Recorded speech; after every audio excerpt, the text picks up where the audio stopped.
Morning, everybody. Welcome to our webinar on the BEIS Corporate Governance Report on the future of long-term incentives. My name's Stephen Woodhouse. I'm going to be talking this morning for approximately 35-40 minutes in relation to the BEIS report and potential implications. I think we don't have the facility for taking questions during the course of the presentation. If you do have questions, please email or phone me after the event, and we'll be happy to take those questions. We're starting by looking at the context of the report, and I think this will be familiar to most, if not everybody, on the call. We have seen over the past 9 years, and I say 9 years because I date the criticism and furore about executive pay from the financial crisis in 2008. Clearly there were comments and criticisms before then, but that, I think, gave the impetus for the intense focus we've seen in the area since then. More recently, we've seen examples of so-called scandals. I'm not sure that's the right word, but I've quoted there BHS and Sports Direct. I've quoted them not because I'm expressing a personal view on the rights and wrongs of either of those corporates, but because they were referred to explicitly in the BEIS report. The context links to the political discussions which are happening. We've seen some specific reference in the Conservative Party manifesto to simplification of share schemes, explanation of share schemes, not very much detail, but this is a political issue, and we've seen adverse comments on corporate behaviour which are behind the BEIS report and other studies and recommendations in this area. The report includes executive pay and in particular long-term incentives, and that's what I'm going to focus on as we go through the report. I'm not here to express a view on the wider picture, but really to focus in on the particular issues arising for LTIPs, if LTIP continues to be the right term, and what that means for companies and the details of setting up plans. And I put a quote there at the bottom of the slide from the Prime Minister. I think to a large extent that captures the view and attitude that there is towards companies and executive pay. So the reference there is an irrational, unhealthy and growing gap between what companies pay their workers and what they pay their bosses.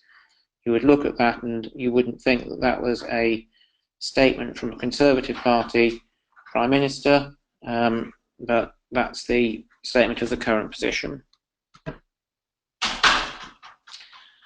So moving on to the next slide, looking at the objectives of the report, and that's summarised there in the slide which should be coming up in front of you in a moment. So the objectives of the report are set out that executive directors' remuneration should be designed to promote the long-term success of the company. Performance-related elements should be transparent, stretching and rigorously applied. And picking up on that context, there's another statement to the effect that LTIP should be designed to link pay to performance, align executive and shareholder interests and encourage long-term planning. So you can see the theme which is coming through from those two statements. There are other contextual statements which I could have picked on. I think that they bring through what the report is aiming at in this area. So moving on to the next slide, the report then highlights the concerns specifically in the context of the long-term incentive plan arena that we're talking about. So the concerns I've summarised there, I've picked these out from the report: complexity, opacity of performance measures, distortion of headline pay figure, and distortion of executive behaviour. And again, these will be familiar, they're not new. I don't think there's much in the broad picture which is new in the report, but they do sort of, I think, summarise the key points that we're looking at in this area. Moving on to the next slide, The key point that we've got there is the recommendation, which I've highlighted on the slide. So apologies, we are having difficulty, so I'm not sure you can see these at the moment. But I've highlighted the statement from paragraph 90 of the report, which says, we conclude that LTIPs should be phased out as soon as possible. No new LTIPs should be agreed from the start of 2018, and existing agreements should not be renewed. So that's in paragraph 90 of the report and is highlighted in bold letters so that everybody knows that it's something to be taken seriously. When I first read that report, my comment on it was that if that is acted upon on the face of it, it's going to be or amount to potentially the most radical proposal since the Greenbury report. Going back to 1987, which was the report which sort of presaged the introduction of the LTIP regime and led to many of the features of LTIPs which we see today, and arguably, given the criticism levelled at LTIPs, the problems with long-term remuneration today. Instead, the proposal in the report is to use what are referred to as deferred stock options. I'll come on in a moment to talk about what deferred stock options actually means. I think it's difficult to judge how much impact the recommendation will have. I think that it is only a recommendation of a parliamentary committee, but nevertheless it's consistent with what I've described as the direction of travel of the thinking on executive pay. It fits with Conservative Party statements and no doubt would be embraced and maybe taken further if there were a government formed by the Labour Party or a coalition. It aligns with the requirements that we've seen develop for financial services with long-term remuneration. And I think the key practical point for me, speaking as an advisor, is that for new plans which are being established, it would be difficult for either the advisor or the company simply to ignore the recommendation. That it's not saying that there'll necessarily be an immediate and radical change, but I don't think that it'll be right for companies to think they can just ignore the report and take no action. So this brings me back to the question of what are deferred stock options. Deferred stock options are still long-term, so when the report says there will be no more LTIPs, that doesn't mean that we are going to move towards paying people's salary with small bonuses and no long-term incentives. So the objective is still to have a long-term plan. Another linked objective is the aim to promote long-term decision-making through remuneration, but remuneration in the form of shares, which can only be sold after set periods. The statement in the report is that this will not be dependent upon achieving performance targets. And I'll talk in a second about how that will not come through. And the allocation should be seen as part of the remuneration package with the value determined by the share price at the time of vesting. So we're talking here about something which, if it's adopted, will be a different approach. It will be, in effect, treating the delivery of shares and share equity through part of the regular incentive package rather than through an LTIP, without the focus on performance conditions, which has formed a major part of the way that plans have been constructed and developed over the last 15 to 20 years. This, if it is adopted, will be a radical change. And why is it that the BEIS and, to a certain extent, the government are supporting this sort of approach? There are a number of benefits which have been identified in the report. Simplicity, so you don't have complicated performance metrics. The point there, I think, is the feeling that the incidence of complex targets which arguably people don't understand, which arguably lead to gaming the system, is something which would be excluded if we didn't need to have performance conditions. The fact that you have executives, senior executives, building up their shareholding over time should encourage decision making for the long term. They should be less costly than LTIPs. I think this is an interesting point because they should not be discounted to the same extent for uncertainty. I should say that the benefits I'm giving here are taken from the report rather than necessarily being endorsed by Pett Franklin. But I think the final point is interesting because I have seen with LTIPs and other forms of plans a tendency for executives to look at what could be and often turn into substantial rewards and discount them in the sense of not valuing them because the performance targets are difficult to control, because they are complex, a whole host of reasons. So I understand why the BEIS report is making that comment about LTIPs being less costly. There's a reference in the report, and the words I've got on in the slides, which it says that there is some evidence for linking performance of the company with substantial shareholdings, and the figure quoted was more than £5 million. And the question that I had when I saw that was that if we're talking about an approach to executive pay which will curb the overall level of pay, query how quickly in reality executives are likely to be able to reach that £5 million threshold without being criticised for the level of pay required to get there. But that's a question which isn't addressed by the report. This is linked to a recommendation for longer vesting. So, e.g. 15 to 20% over 5 years or more. That should have been 15 to 20% per year, but we're talking about moving away from the traditional 3-year vesting period, which has been there for a long, long time. Now, I think that there are challenges with this. So, coming back to this question of there being no performance conditions, this could work where the company is performing well, but I can see that leading to criticism if the company is not performing but awards are still vesting.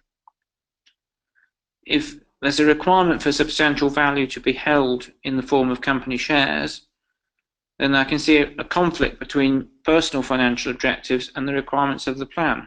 There's a movement away from, an enforced movement away from diversification, and that comes back to the point about the throwaway remark of the £5 million level of shareholdings, because in order for that to be consistent with normal financial planning, personal financial planning, it requires a substantial level of pay, and I can see a potential conflict between those. I think with long-term vesting, particularly if the introduction of the new approach is linked to a limited bonus opportunity, we could see that what will happen is what's happened to a certain extent in the financial services sector, where we've seen bonuses decrease but basic salaries increase, and that actually might be a law of unintended consequences, because you can see circumstances where executive basic pay would increase to compensate for the reductions in the opportunities for LTIPs, leading to higher costs of early termination and increased overall benefits packages. So I certainly see some potential challenges and difficulties with the approaches which are set out in the report. What happens when an executive leaves? Is he or she is going to be required to keep hold of their shares? Are they going to be able to dispose of them when they leave? Might there be pressure to encourage successful executives to leave in order to allow them to liquidate value and or diversification? That might seem like an extreme point, but I can remember dealing with a well-known finance director a number of years ago who left her position precisely for that reason. She built up a pot of shares in a successful company, several £1 million, but she couldn't access it, she couldn't actually do anything with it, and she left in order to be able to realise some of her value. Linked to that is that if the executives have the substantial pots of money which they can't access, I see some risk of that distorting their judgment when coming to assess the value of takeovers. So that's given some of the background and context. There's some points, there's lots of points there for discussion, and I'm sure that many of you listening to this will have different views, will have your own input on those.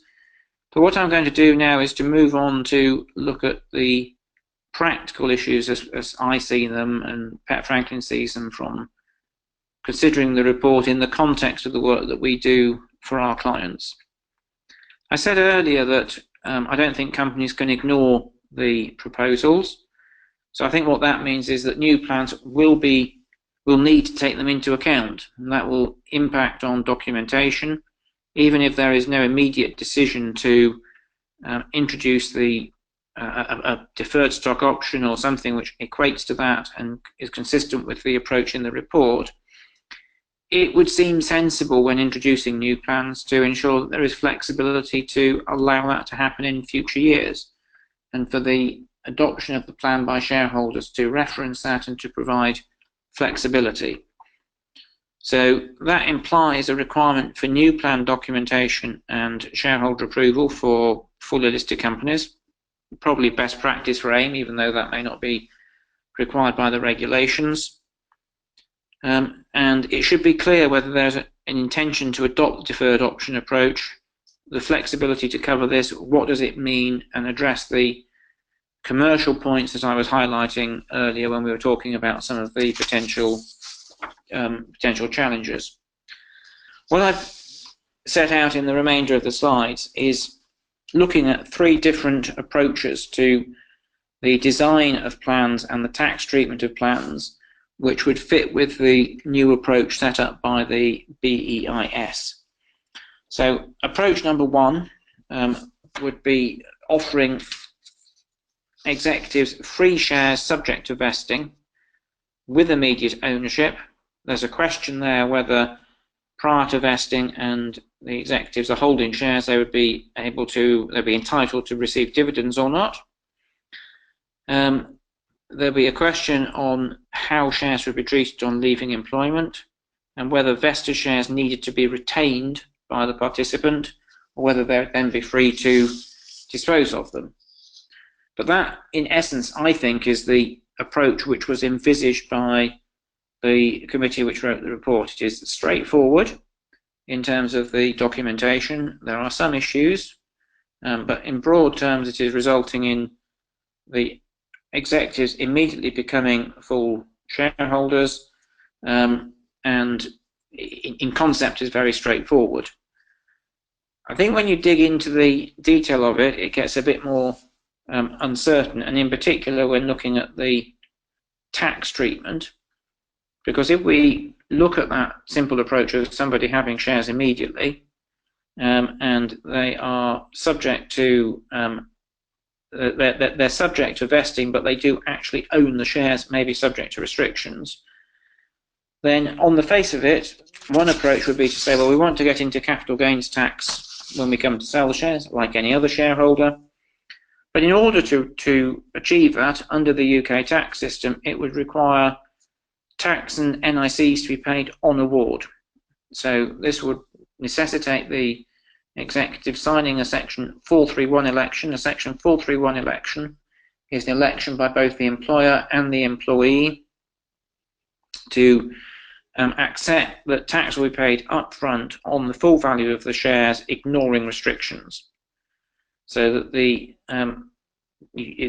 tax charge in the context of a listed company is very straightforward. It is whatever is the value of the shares, but it means that there'd be an immediate and dry tax charge, i.e. no immediate cash receipt to pay the tax. So that then gives rise to questions of how that will be funded, who would bear the cost of the employer NICs. I mean, the actual payment has to be made by the employer because the NIC regulations say that you cannot have NIC indemnities. But the economic question is whether the awards are reduced by an amount equal to the NIC cost.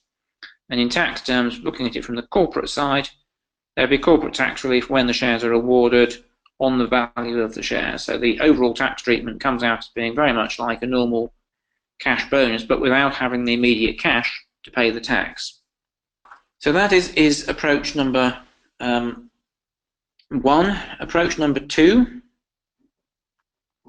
is to specify a maximum 5-year vesting period, and that's relevant for the tax treatment. There are no Section 431 election, and otherwise it's the same as with approach number 1. But the difference here is with the tax treatment. So with the approach number 2, there are no tax or NICs on the award of the shares, and that's as a result of having shares which in tax parlance are restricted shares, but without the Section 431 election. So in tax terms, the award of the shares is effectively a nothing. There's no tax, no NICs, and no corporate tax relief on the award. However, income tax and NICs will be payable on the full value of the shares on vesting. So rather than getting capital gains tax on growth, there'll be income tax and NICs at the point when the shares are released from restrictions, and that will be the point at which corporation tax relief is applied as well. So that's not a particularly bad result. It's very much like having an option or a traditional LTIP, but does result in the context of a successful award with high level of vesting, a less attractive tax treatment overall than going down approach 1 and accepting the tax charge up front. The final area that I've talked about, subject to a variation I'll come to at the end, is in relation to the possibility that what the commercial drivers will result in is not having this award of shares with no performance conditions and participating in the full value of the shares, but instead is limiting the award to increases in the value of the shares held. In other words, a growth interest. So with this approach, dividends are either waived until vesting, or they are limited to a proportion of total dividends equal to the increase in the underlying share value. Shares can be sold on vesting, subject to any commercial terms about retaining them and levels of executive shareholdings participation, or converted into a number of ordinary shares equal to the increase in the value of the growth interest. Now, I've set out on the slide a simplified example, and what this demonstrates is that there would be a tax charge up front in relation to the value of the shares, that you then have the way that the plan works, and it's quite complex to explain without the example, so apologies for that, but you would have a hurdle which would increase. So let's assume that the value of the share on award was £1. You would have the participation in value above £1 as increased by a fixed carry charge. And in the example which I've chosen, that's 4% a year. What that would mean is that you would have the hurdle on vesting would be £1.12. So for an award over £100,000 worth of shares, that would be £112,000. And in the example, I've assumed a 50% share price increase. What that then does is to limit the participation for the executive on this example to £38,000. That is a bit like an option, but with a participation limited to the increase to reflect sort of a basic return. So fits with the objective, the commercial objectives of encouraging growth in the value of the company, alignment of the shareholders' interests. In tax terms, there is the tax charge up front on whatever is the initial value of the award, but because you have the combination of the limitation in participation above market value and above market value as increased by the hurdle, we would expect that to be small. So what you then get is capital gains tax on the share price increase, and you probably come out, depending upon the way that the numbers work, at a tax rate which is substantially reduced.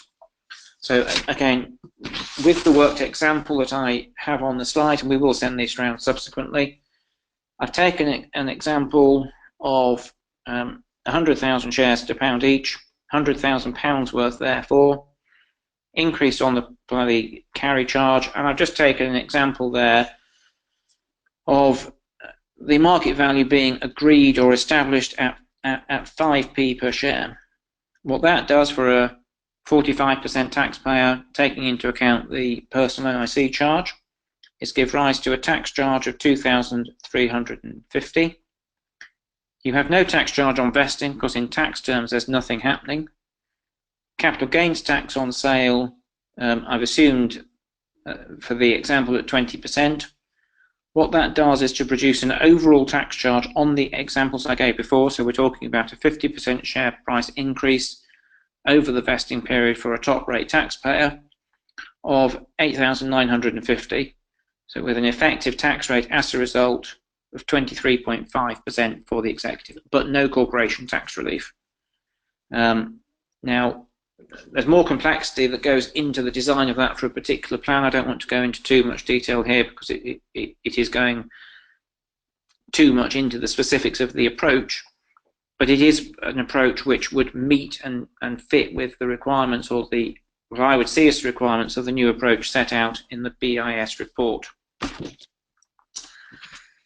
The final area, which I've just thrown in, is something that I've been thinking about for some time, but to a certain extent, again, it fits with the direction of travel of the new report, is a variation on the theme of the way that awards are delivered and using them to supplement pension. So if we step back and look again at the context, the intention is to create a long-term shareholding interest. The tax rules looked in the round make the provision of significant level of tax-favoured pension difficult, simply because of the way that the rules work in terms of the annual allowance and the lifetime allowance. So if you're a senior executive earning the average, whatever average means in this context, pay of a FTSE 100 CEO, getting an income or a value of 4.3 million a year, building up to a maximum pension pot of £1 million will not really be sufficient to make full provision for that executive and their family to maintain a standard of living they'd expect once they retire. So they will be looking for pension supplement. So there's a possibility there of combining the deferred stock approach with options, with extended option exercise linked to eventual retirement. In other words, the individual does not receive the shares until they actually retire, thereby deferring the tax and the NICs until the retirement date. That is a radical approach. I think it fits with the direction of travel of the report. I sort of included it for stimulating discussion of potential alternative direction to take LTIP, or we shouldn't use the phrase LTIP now, but long-term type approaches to equity development. So I said we were going to be talking for half an hour or 35 minutes, and I'm on track to fit with that, because I'm now just going to summarize, try to bring everything together by saying, well, what happens now? We have the BIS report. It is taken in the round, a detailed, extensive, wide-ranging report. The comments that are there on pay for executives and the long-term plans are stimulating. They're certainly recommending a different approach. The statement which I highlighted in the slides about the no new LTIPs being adopted, I've got no doubt that that was intended to be controversial, if nothing else because of the way that it was highlighted in the report. I am surprised that we haven't seen more commentary in relation to the impact of the report, whether that's because we are in the middle of an election and people have other burning issues to deal with, or whether the impact of the report has not been fully taken on board. I don't know. But I think that it has the potential to radically change the way that plans are put together and operated in the UK. I think the big question is the extent to which companies and remuneration committees and their advisors pick up the new ideas and develop them and adopt them, and the extent to which shareholders, and in particular institutional shareholders, would be confident about adopting a plan with no performance conditions but with this long-term vesting approach. I don't know. So it's sort of area which it might turn into not very much at all because companies choose not to follow them, or it could be a major change. My view is that the BIS report shows the direction of travel. I don't think there will be an overnight change, but I think that there will be a movement in the direction recommended by the report, maybe mixing and matching with some awards made under the new approach and some with more, with performance conditions and a more traditional approach. What I think follows from that is that companies and their advisors should be thinking ahead.